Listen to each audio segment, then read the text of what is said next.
An exclusive news break. Times Now has accessed the video minutes before the J&K LeT commander was gunned down by security forces. We're talking about Abu Qasim, who's supposed to be the valley chief of the Lashker-e-Taiba. My colleague Mir Farid joining us with more details. Yes, Farid, if you could give us a little more details on the sequence of events leading up to the killing of Abu Qasim, and how big an achievement and how significant is this? Well, this operation started at around 5 p.m. yesterday evening. The security forces, based on a specific intel input about the presence of some militants in the Hyderpora village, launched a cordon search operation. And at around 2 a.m. in the night, Abu Qasim, along with the accomplice, tried to break the cordon, tried to move out of the house firing. Now, there was retaliation, and in the gunfight, Abu Qasim was shot dead. Now, we know Abu Qasim is the Lashkar's valley chief and the most important militant as far as the security forces' most wanted list is concerned, because of his what he has done in the past, including being the mastermind of the Udhampur Fidai strike of the Lashkar, where they carried out a Fidai attack on a BSF bus in which some BSF personnel were killed. Now, he was the mastermind who, in fact, in every which way helped the Lashkar militants, from providing them logistics to weapons to the vehicles which basically carried them to Udhampur.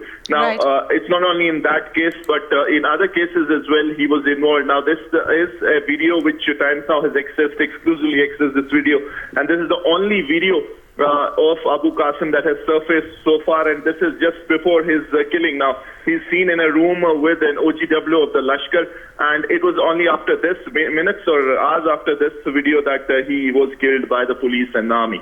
Right, so that's an exclusive video of Abu Qasim minutes before his death that we are getting our viewers.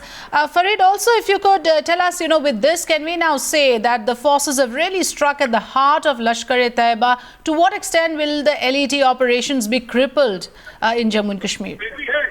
Well, yes, that's right. Lashker-e-Taiba, he was the man behind most of the attacks. As the police IGP said, Javed Gilani, while speaking to the press, made it clear that Abu Qasim was the brain behind almost every strike of the Lashker-e-Taiba in the last 4 or 5 years, starting from the attack on an army convoy in Hyderpora, where 8 army personnel were killed in 2013. There was a daring attack in the heart of Srinagar on the bypass. Then there were several attacks on the security forces. But what made him the most wanted militant was his role in the Udhampur Fidai strike that also brought in the NIA. And not only the NIA, but the J&K police as well. They had kept around 10 lakh rupees on his head. So 20 lakh rupees was the sum of money on his head. So that tells you how important he was. And in fact, this really cripples Lashkar's operational capability in a big, because he was the nodal person. He was the person who was basically acting as a kind of a synergy between various terror groups in South Kashmir, and also importantly was the link between the Lashkar commanders in Pakistan with their cadre in the valley. And his expertise and experience in the valley from last many years had ensured that he had developed a network of OGWs and was carrying out all activities. So it will take some time for the Lashkar to really rebuild from this big setback.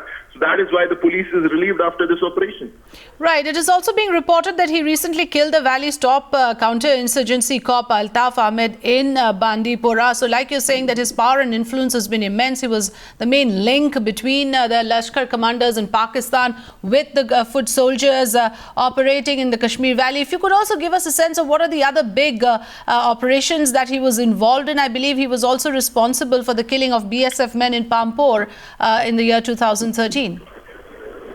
Yes, that's right. And if you talk of his major strikes, of course, the attack on the army convoy was something that was very big. Now, in the heart of Srinagar, he struck along with his accomplice, Irshad Ganai. Now, he was directly involved in that, in which an army convoy was attacked in Hyderpora. 8 army soldiers were killed.